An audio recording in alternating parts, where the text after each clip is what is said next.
Like, the program starts with a jam, and it's basically just, it's not an assessment of their playing, it's basically to break the ice, and it just goes for an hour, hour and a half. They come in, they've usually seen about it in a music store here at Allans, or they've seen it online. There's a great website for Warriors.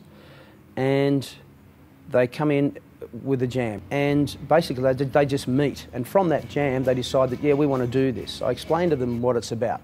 I explain it's not like Australian Idol. This is not a competition. This is about putting musical instruments back into people's hands, getting people playing again. And a lot of the case, and it's a very familiar story with Warriors, you'll get guys that might have played guitar, bass, drums, sang, whatever, in their 20s, and then life happened, and the Stratocaster went under the bed and stayed there for 20 years. But then they sort of remembered, oh man, I remember what it was like playing in a band. It was really fun, it was great. And they try to get back into it, and they find the reality of it's quite hard to start from scratch.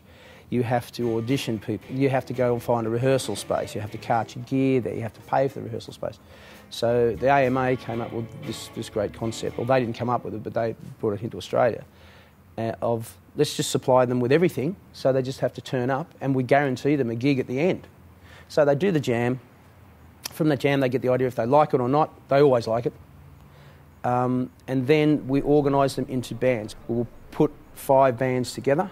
I have a fair say in who goes into which band, and it's generally through musical interests, what they play, where they live sometimes.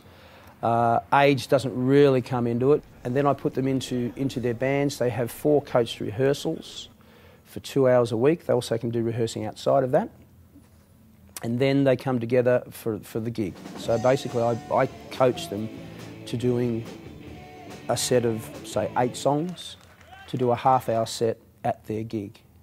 And that's pretty much how it works.